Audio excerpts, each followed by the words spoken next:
नमस्कार दोस्तों, एक नई वीडियो में आप सभी का स्वागत है। आज की वीडियो में मैंने कुछ चेंजेस को प्लान किया। आप बहुत सारे लोग ये रिक्वेस्ट कर रहे थे कि बैंक निफ्टी के साथ निफ्टी की भी एनालिसिस डाला करिए, तो आज हम निफ्टी को भी एनालाइज करेंगे। उसके साथ साथ बैंक निफ्टी के कंपोनेंट के डेली चार्ट को भी हम एनालाइज करेंगे और इंपॉर्टेंट लेवल्स को निकालने की कोशिश करेंगे। तो चलिए बिना किसी देरी के अब बढ़ते हैं आगे। तो जैसा कि कल हमने डिस्कस किया था कि एक डोजी कैंडल बनने के बाद हल्का सा रिवर्सल पॉसिबल है, तो वैसा ही कुछ हुआ। मैंने कल बताया था कि अगर गैप डाउन ओपन होता है तो हमें एक ग्रीन कैंडल इसी रेंज में देखने को मिल सकती है, और अगर थोड़ा ऊपर ओपन होता है तो रेड कैंडल देखने को मिल सकती है, मगर रेंज यही रहने वाला है।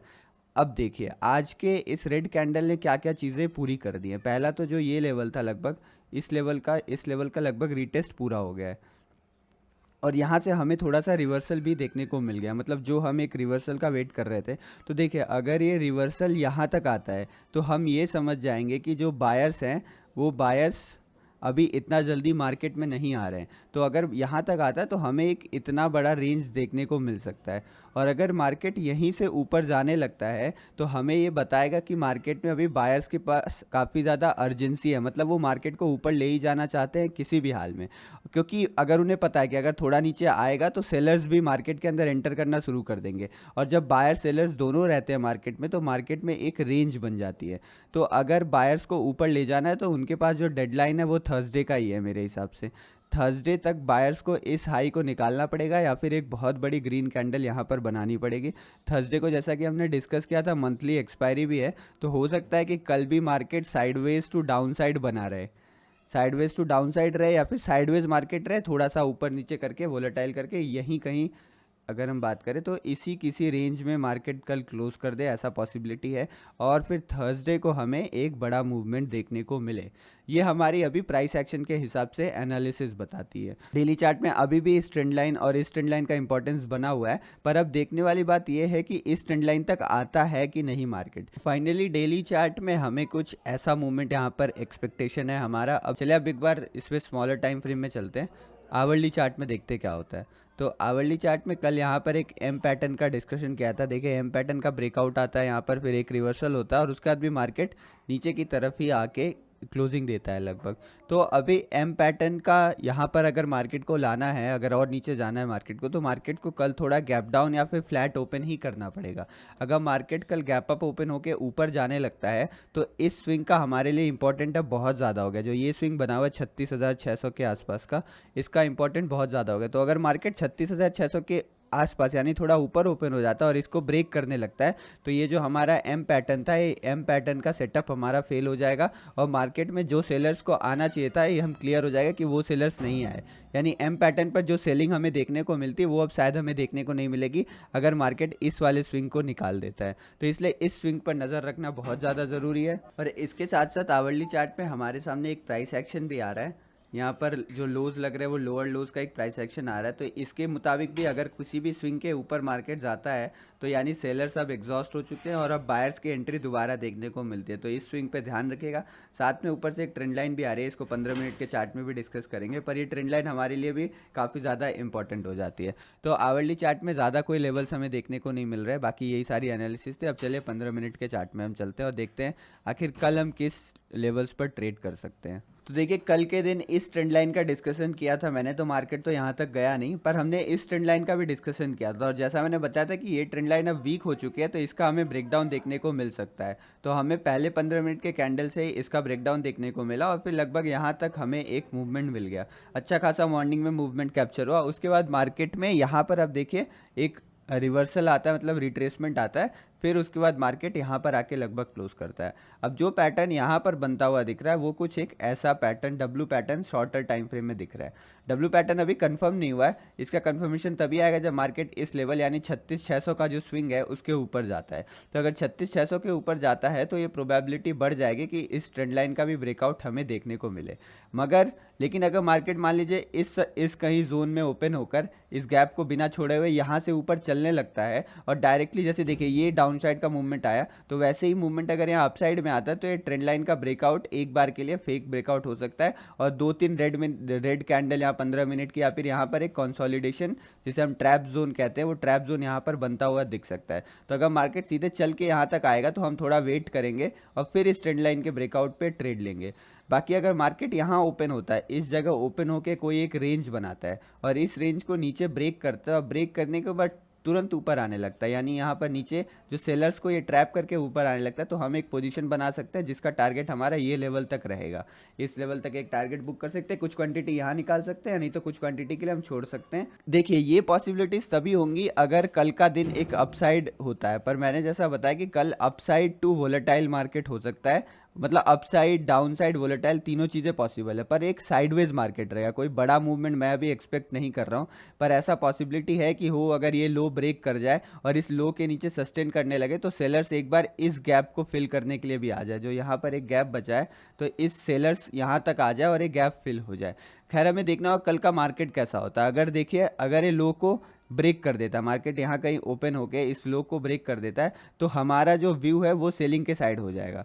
लो को ब्रेक करके सस्टेन करने लगता है इस लेवल के नीचे, तो हम सेलिंग के बारे में सोचेंगे और हम थोड़ा इंतजार करेंगे, थोड़ा रीटेस्ट आएगा या फिर कोई भी रीज़न देके हम यहाँ पर सेलिंग की प्लानिंग कर सकते हैं इस लेवल तक और इस लेवल के टारगेट्स तक। पर अगर मार्केट यहाँ से ट्रैप करके ऊपर जाने लगता है तो अब हमें समझ जाना होगा कि आज का दिन हमें अपसाइड टू वोलेटाइल देखने को मिल सकता है, और अगर इसको क्रॉस करता है तो डाउन साइड टू वोलेटाइल दिन हमें देखने को मिल सकता है। तो इन सारी चीज़ों का ध्यान रखिएगा। अभी सबसे इंपॉर्टेंट लेवल हमारे पास यहाँ 36,300 का आ जाता है नीचे की तरफ, और 36,600 का आ जाता है ऊपर की तरफ। अगर इसके पीछे मार्केट कल रुक जाता है, ये भी पॉसिबिलिटी है। 300 पॉइंट का रेंज यहाँ भी हमें मिल रहा है, तो 300 पॉइंट के अंदर अगर मार्केट रुकता है और सेकंड हाफ में जाके ब्रेकआउट देता है तो भी वो अच्छा ब्रेकआउट हो सकता है, एक फास्ट मूवमेंट हमें देखने को मिल सकता है लास्ट डे के एंड में किसी भी तरफ। तो इन सारी चीज़ों पर ध्यान रखिएगा। बाकी अगर आप यहाँ पर एक ट्रेंड लाइन को ड्रॉ करेंगे तो हमारे पास यहाँ एक इंपॉर्टेंट एडवांस ट्रेंड लाइन देखने को मिलती है। तो कल ये भी पॉसिबिलिटी है कि मार्केट डे लो को ब्रेक करके यहाँ कहीं से सपोर्ट लेकर ऊपर आने लगे। ऊपर आके अगर इस ट्रेंड लाइन के आसपास ब्रेक करता है तो ये दोनों ट्रेंड लाइन, इसको मैंने स्टार्टिंग में आपको नहीं बताया क्योंकि इसकी इंपॉर्टेंस अभी उतनी ज़्यादा नहीं है, पर आप इन दोनों ट्रेंड लाइन को भी अपने माइंड में रखिएगा, अपने चार्ट में ड्रॉ करके रखिएगा और देखिएगा इसके आसपास कैसा रिएक्शन हमें देखने को मिलता है। चलिए, अब एक बार हम निफ्टी की भी एनालिसिस कर लेते हैं कि निफ्टी के डेली चार्ट में हमें क्या देखने को मिल रहा है। तो अगर आप यहाँ पर निफ्टी का देखेंगे तो निफ्टी में हमें एक सरप्राइजिंगली बड़ा रेड कैंडल देखने को मिला है। निफ्टी में वीकनेस अभी थोड़ा ज़्यादा लग रहा है और उसके पीछे का रीज़न है कि निफ्टी के पास अभी एक बहुत अच्छा गैप यहाँ पर बचा हुआ है, बहुत बड़ा गैप, और एक गैप यहाँ तक भी बचा हुआ है। तो ये जो दोनों गैप है यही निफ्टी को नीचे की तरफ खींच रहे हैं। अब देखते हैं हम कि कल इस गैप को फिल करता है या फिर उसके बाद नीचे आता है। तो निफ्टी अगर हम कंपैरिजन करें तो इस टाइम निफ्टी हमें ज़्यादा बियरिश नज़र आ रहा है। तो अगर आप दोनों इंडेक्स में ट्रेड करते हैं और आपको कोई सेल साइड का सेटअप ढूंढना, आपको मन कर रहा है सेलिंग का, तो सेलिंग आप हमेशा निफ्टी में ही करेगा।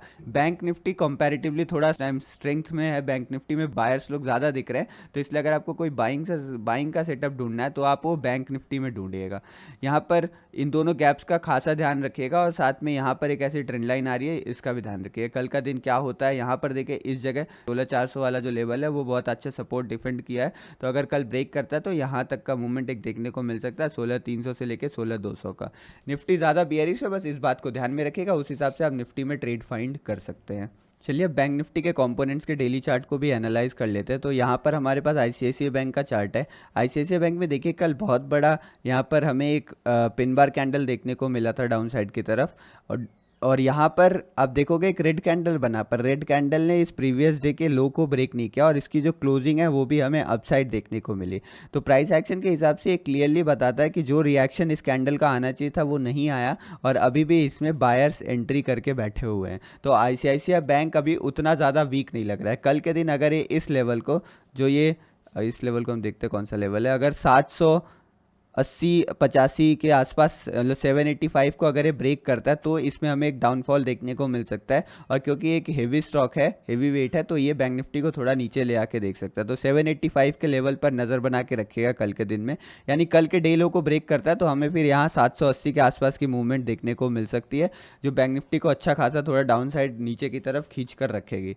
यहाँ पर एसबीआई को देखते हैं। एसबीआई में आप देखोगे एसबीआई में एक काफ़ी अच्छा मूवमेंट यहाँ पर आया हुआ था और अब एक रेजिस्टेंस के पास आकर एसबीआई ही खड़ा है। तो एसबीआई में थोड़ा देर या फिर यहाँ पर हॉल्टिंग होनी चाहिए या फिर एक हल्का डाउनसाइड मोमेंटम इस ट्रेंड लाइन तक आ सकता है। तो अगर ये भी थोड़ा डाउनसाइड मूव करता है तो ये भी बैंक निफ्टी को थोड़ा नीचे की तरफ ले आ सकता है। यानी अभी हमें दो कंपोनेंट्स ऐसे मिल गए जो कल नीचे की तरफ ले आ सकते हैं, पर कंडीशंस मैं आपको बताते चल रहा हूँ। मान लीजिए कल ये यहाँ कहीं ओपन होकर इधर जाने लगता है तो फिर यानी हमारी कंडीशन फेल हो गई और अब हम ये मान जाएंगे कि एसबीआई अब ऊपर की तरफ जा रहा है, ये शायद नीचे नहीं आए। तो कंडीशंस को आप हमेशा ध्यान रखिए कि किस कंडीशन पे मैं कौन सी बातें कह रहा हूँ। तो ये एसबीआई का एनालिसिस हो गया। एसबीआई को 520 से लेकर 510 के बीच में या फिर एक रेंज बनाना चाहिए या फिर थोड़ा देर यहाँ पर रुकना चाहिए। कोटक महिंद्रा बैंक में भी एक अच्छा खासा मूवमेंट यहाँ देखने को मिला था और फिर ट्रेंड लाइन के पास आके ही यहाँ पर एक अच्छा खासा रिटेस्ट हो गया है और रिटेस्ट होने के बाद ये इस लेवल पर आ चुका है। तो हो सकता है कल हमें एक कोटक बैंक में एक बाउंस बैंक देखने को मिल जाए, यानी जो कोटक बैंक है वो अपसाइड की तरफ ज़्यादा सपोर्ट कर रहा है।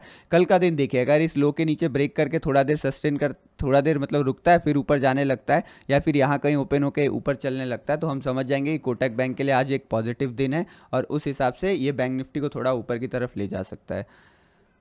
कोटक बैंक के बाद अब एचडीएफसी देखिए एचडीएफसी में काफ़ी अच्छा पैटर्न बना हुआ है। यहाँ पर 1 2 और लास्ट में मैं आपका 1 मिनट और लूँगा। अगर आपको मेरा पढ़ाने का तरीका अच्छा लगता है और आपको एक प्राइस एक्शन और साइकोलॉजी बेस्ड ट्रेडिंग सीखनी है तो आप हमारा आत्मनिर्भर ऑप्शन बाइंग कोर्स ज्वाइन कर सकते हैं। इसके बारे में ज़्यादा जानने के लिए आप इस नंबर पर व्हाट्सएप कर सकते हैं या फिर मुझे टेलीग्राम पर भी मैसेज कर सकते हैं। बस इतना ही, चलिए धन्यवाद, मिलता हूँ मैं अगले वीडियो में।